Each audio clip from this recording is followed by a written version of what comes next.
నమస్తే రమ్మగారు. నమస్తే జయ. రమ్మగారు, విక్రమ బేతాళ కథలు హ్మ్. చెప్పుకుంటూనే ఉన్నాం కదా ఈ మధ్య.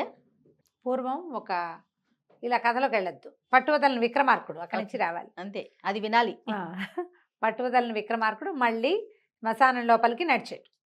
లోపలికి నడిచి చెట్టు ఎక్కాడు. అక్కడున్న కళేబరాన్ని ఎత్తి భుజాన్ని వేసుకున్నాడు. దిగి నడుస్తున్నాడు. అది ఎంతో దూరం ఉండదు, నడుస్తూనే ఉంటాడు పాపం ఆయన. ఈ కళేబరాన్ని ఆశ్రయించుకుని ఉన్న భేతాళుడు, రాజా నీ ఓపిక మెచ్చుకుంటున్నాను, మార్గాయాసం తెలియకుండా నీకు మంచి కథ చెప్తాను అన్నాడు. పూర్వం మన కుంతల రాజ్యంలో సంగమేశ్వర శాస్త్రి గారని చాలా గొప్ప వైణికుడు ఉండేవాడట. వీణావాద్య నిపుణుడు. ఒక చిన్న ఊళ్ళో ఉండేవాడు. ఆయన ఎందరో శిష్యులకి నేర్పించాడు. దేశ విదేశాల్లో ఆయన శిష్యులు ఉన్నారు, ఎంతమందో. అయితే ఒకనాడు ఒక కుర్రాడు వచ్చాడు. ఇతని పేరు సంతోషవర్మ. వచ్చి మీ దగ్గర వీణావాద్యం నేర్చుకోవాలనుకుంటున్నానంటే ఆయన అన్నాడు, అయ్యా నేను పెద్దవాడిని అయిపోయాను, నా శిష్యులు ఎందరో ఉన్నారు, నువ్వు ఎవరి దగ్గరైనా నేర్చుకో అంటే నాకు కొంత ప్రవేశం ఉందండి, నేను మీ శిష్యుల్లో చాలా గొప్ప గొప్ప వాళ్ళని బోడు మందిని చూశాను, మీ దగ్గర నుంచి పూర్తి విద్యని వాళ్ళు ఎవరూ తీసుకోలే, ఓకే, సగం ముప్పాతిగా తీసుకున్నారు. మీ పూర్తి విద్యను స్వీకరించాలన్న కోరిక నాకు. మొత్తం విద్యంతా కరతలామలకంగా కావాలి, దానికోసమని నేను మీ దగ్గరకు వచ్చానంటే ఆయన అన్నాడు, అయ్యా ఇంత పెద్దవాడిని నేను నీకు ఎట్లా చెప్పగలుగుతానో, ఎంతకాలం చెప్పగలుగుతానంటే ఎంతకాలమైనా సరే మీ దగ్గరే స్వయంగా నేర్చుకోవాలనుకుంటున్నానంటే ఆ కుర్రవాడి పట్టుదలకి ముచ్చటపడి ఆయన శాస్త్రి గారు వీణావాద్యం నేర్పించడం మొదలుపెట్టారు. ఆయన అనుకున్నట్టుగానే ఆ పిల్లాడికి కొంత మటుకు కాస్త కృతుల వరకు వాయించడం వరకు వచ్చేసరి కదా, ఇంకా గట్టిగా వచ్చినట్టు ఏం కాదు, కృతులు వస్తే వచ్చినట్టు కాదు, అవును, రాగాలాపన వస్తే వచ్చినట్టు. అప్పుడు కూడా వచ్చినట్టు కాదంటున్నారు, ఇప్పుడు ఇంకా రావాలి. వాటిలలో ఏమన్నా అంటే ఫైనరీ రావాలన్నమాట రాగాల్లో. అంత మటుకు రాగాలు గుర్తుపట్టడము, కొన్ని కొన్ని పాటలు అవి నేర్చుకున్నాడు. ఈయనకి అనారోగ్యం చేసేసి నేను చాలా బాధపడ్డారు. అయ్యో సంతోషం, నువ్వు ఇంత కావాలని వచ్చావు నాయన, నేను నీకేం చేయలేకపోతా అంటే తెగేడ్చేట అబ్బాయి. విద్య నేర్చుకోలేకపోయాను సాకల్యంగాని. అయితే ఆయన ఏమన్నాడంటే ఎవరు లేకుండా చూసి, అబ్బాయి మా వంశంలో తరతరాలుగా ఒక విచిత్ర వీణ ఒకటి మాకు భగవత్ప్రసాదంగా ఉంది. అదేంటంటే చేతకాని వాడు వాయించినా సరే శృతి చేసి వాయించడం వస్తే, ఇప్పుడు నీకు శంకరాభరణం రాగం వచ్చు, నువ్వు శంకరాభరణం వాయిస్తే అత్యద్భుతంగా అదే పలికేస్తుంది. ఒక తీగ మీదే 3 స్థాయిలు పలుకుతుంది అది ఒకచోటే. నువ్వు వాయిస్తుంటే చాలు. ఓ బాగుంది. ఆ చిత్రవీణ మేము ఏనాడు వాడింది కాదు, ఎప్పటి నుంచో ఆనుచానంగా వస్తోంది, మాకు తరాల వెంబడి వస్తోంది, నా తర్వాత నా పిల్లలు లేరు కాబట్టి నువ్వే నా కొడుకుగా భావించి ఆ విచిత్ర వీణను నీకు అప్పచెప్తున్నాను అన్నాడు. విచిత్ర వీణ స్వాధీనపరుచుకున్నాడు సంతోష్ వర్మ. కొద్ది రోజుల్లోనే గురుగారు మరణించారు. విపరీతంగా ఏడ్చాడు పాపం. అందరికీ కబురు చేశాడు. వాళ్ళ చుట్టాలు పక్కాలు వచ్చారు. వాళ్ళెవరికి ఈ చిత్ర వీణ మీద ధ్యాస లేదు, ఆసక్తి లేదు. ఏనాటిదో పురాతనమైన వస్తువు, వాళ్ళ ఇంట్లో బోల్డని వీణలు ఉన్నాయి, అందులో ఇదొకటి. ఇతను ఈ వీణను మాత్రం తన గదిలో అట్టు పెట్టుకున్నాడు. వచ్చిన శిష్యులు చుట్టాలు అంతా గురుగారి తాలూకు జ్ఞాపకార్థమని వాళ్ళ ఇంట్లో ఉన్న ఎన్నో వీణలని తలా ఒకటి పట్టుకుపోయారు.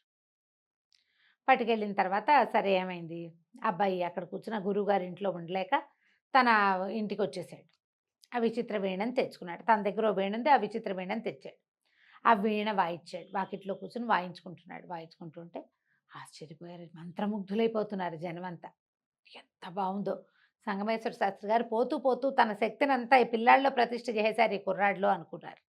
అక్కడి నుంచి ఆ గ్రామాధికారి విని అతను శిస్తులు కట్టడానికి నగరానికి వెళ్తూ నగరాధిపతికి తెలియజేశాడు, మా ఊళ్ళో ఉన్న కుర్రాడు సంగమేశ్వర శాస్త్రి గారి శిష్యుడు, మహాద్భుతంగా వాయిస్తాడు, రాళ్ళు గరిపోతాయి ఆ అబ్బాయి వాయిస్తుంటే. ఇంకేముంది, రాజుగారు పిలిపించుకున్నారు. ఇక రాజుగారి దగ్గర అయితే ఇంకా అసలు ఆ సభాసదులందరూ అంత మంత్రముగ్ధులైపోవటమే, రాళ్ళు కరిగి ప్రవహించేస్తున్నాయి. ఓకే, ఎంత పేరు వచ్చిందో అబ్బాయికి, చాలా పేరు వచ్చింది. రాజుగారు ఎన్ని ఇచ్చారో అతనికి, ఎంత సొమ్ము వచ్చిందో. వాయించేవాడు కానీ దిగులుగా ఉండేవాడు అబ్బాయి గురుగారు లేకపోవడంతో. సరే వీణలు వాయిస్తూ ఉండేవాడు. సరే రాజుగారు ఏమన్నారంటే, అబ్బాయి మా అమ్మాయి మాళవిక కూడా నువ్వు సంగీతం చెప్పాలి అని అడిగాడు. మా అమ్మాయి నిన్ను ప్రేమించానంటోంది, నీ వీణావాదన వల్ల ఆ అమ్మాయికి నీ మీద మక్కువ ఏర్పడింది, మా అమ్మాయికి వీణ నేర్పిస్తూ మా పిల్లని పెళ్లి చేసుకుంటూ కానీ అన్నాడు. సరే సరికల్లా ఈ అబ్బాయికి ఏం చేయాలో తెలియలే. మనకా ఏమీ రాదు, ఏదో వచ్చు, మనకు వచ్చింది పెద్ద ఆ, అద్భుతమైంది కాదు. ఇంకా డల్గా అయిపోయాడు, మొహం దించిపోయింది, కళ్ళ కింద నల్లచారులు వచ్చేసాయి. ఇంటి దగ్గర కూర్చొని దీనంగా ఉండేవాడు. కొద్ది రోజులు అలా గడిచింది. ఆయన శిష్యులు, సంగమేశ్వర శాస్త్రి గారి శిష్యులు ఎక్కడెక్కడెక్కడి నుంచో వచ్చి గురువుగారే వాయిస్తున్నట్టుందని ప్రతి వాళ్ళు కనకాభిషేకాలు చేసేసేవాళ్ళు, చేయించుకునేవాడు. ఇంటికి వచ్చి దిగులు పడేవాడు. అక్కడి నుంచి ఏం చేశాడు, ఒకరోజు ఎవ్వరికీ చెప్పకుండా వీణని పుచ్చుకుని అడవిలోకి వెళ్ళిపోయాడు. వెళ్ళిపోయి ఒక పెద్ద జలపాతం దగ్గర కూర్చుని బోల్డ్ అంతసేపు ఆ వీణ వాయించి చివరికి ఆ వీణని ఆ జలపాతం దగ్గర కొండరాళ్ళకేసి ఫటా ఫటా ఫటా కొట్టేసి పగల కొట్టేశాడు. జలపాతంలో బారేశాడు వీణని. వెనక్కి తిరిగి వచ్చేసాడు. తిరిగి వచ్చాక రాజుగారికి చెప్పాడు, నేను ఇక వీణ వాయించను, నా వీణ లేదంటే ఇంకొక వీణ తెప్పించి ఇచ్చారు. ఈ అబ్బాయి నేను వాయిస్తే ఏమవుతుందో నాకు తెలుసు, నాకు వచ్చింది ఎంత, ఒక 3 సంవత్సరాల విద్య. ఆ విచిత్ర వీణలో 1,00,000 సంవత్సరాల విద్య ఉంది. కానీ తను శంకరాభరణము వాయించబోతే చక్కగా పలికింది. విచిత్ర వీణ ఉన్నప్పుడు ఎలా రుచిగా పలికిందో అలాంటిదే దగ్గర దగ్గరగా ఉంది. అందరూ ఓహో అన్నారు. రాజుగారు మా అమ్మాయిని పెళ్లి చేసుకోవాల్సిందే నువ్వు. మెల్లిగా దీంట్లో ఏం చేశాడంటే ఓహో సరేనని రోజు విపరీతంగా అకుంఠితంగా సాధన చేసేవాడు. ఇక అదే పని. తనకి ఫైనరీ వచ్చింది అని అనిపించాకే రాజకుమారికి నేర్పడం మొదలుపెట్టాడు. ఆ అమ్మాయిని పెళ్లి చేసుకున్నాడు. ఇప్పుడు భేతాళుడు అడిగాడు, చూడు కథ విన్నావు కదా, అంత విద్య ఉన్న దాన్ని, అంత సంపదను తెచ్చిపెట్టింది, పేరుని తెచ్చిపెట్టింది, రాజకుమారికి వరుడయ్యే అవకాశాన్ని ఇస్తే ఎందుకు పగలగొట్టేశాడు? పోనీ అతను వీణ వాయించడం మానిలా, వీణే కదా వాయించాడు తర్వాత కూడా అని అడిగితే రాజుగారు గుర్తొస్తున్నా. రాజుగారు చెప్పాడు, విద్యార్థి అతను ఒక విద్యలో ఫైనరీ సాధించాలనుకున్నాడు, ప్రావీణ్యం పొందాలి, ప్రావీణ్యం కావాలి, కానీ డబ్బు కాదు అతనికి కావాల్సింది.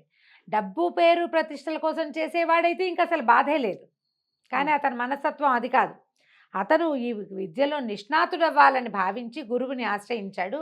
తనకి ప్రావీణ్యం రాకముందే వచ్చిన పేరు ప్రఖ్యాతులు అవి అలా స్థిరపడి ఉండిపోవటము, అందులో తన ప్రతిభ ఏమీ లేకపోవటం అతన్ని కలిచివేసింది.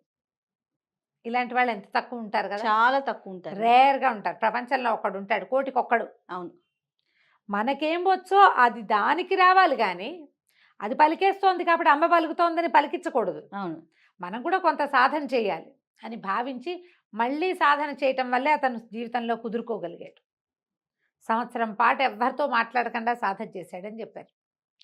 అంత సాధన చేశాక అతను ఫైనరీ సాధించాకే తనకి తన వీణావాద్యానికి ఏ గుర్తింపు లభించాయో అవన్నీ సంతోషంగా తీసుకున్నాడు. ఎన్నదగిన వ్యక్తి ఈ కుర్రాడు, సంతోష్ వర్మ అని చెప్పంగానే వికటంగా నవ్వేట బేతాళుడు. చాలా గొప్ప సమాధానం చెప్పావు, కానీ నువ్వు మౌనభంగం చేసావు, అంచేత నేను వెళ్ళిపోతున్నానని బేతాళుడు మళ్ళీ తిరిగి వెనక్కి చెట్టు మీదకి శవంతో సహా వెళ్ళిపోయాడు. రాజుగారు ఏం చేస్తాడు, మళ్ళీ వెనక్కి తిరిగి లోపలికి నడవడం మొదలుపెట్టాడు. కథ కంచికి మనం ఇంటికి. సూపర్. నమస్తే. నమస్తే.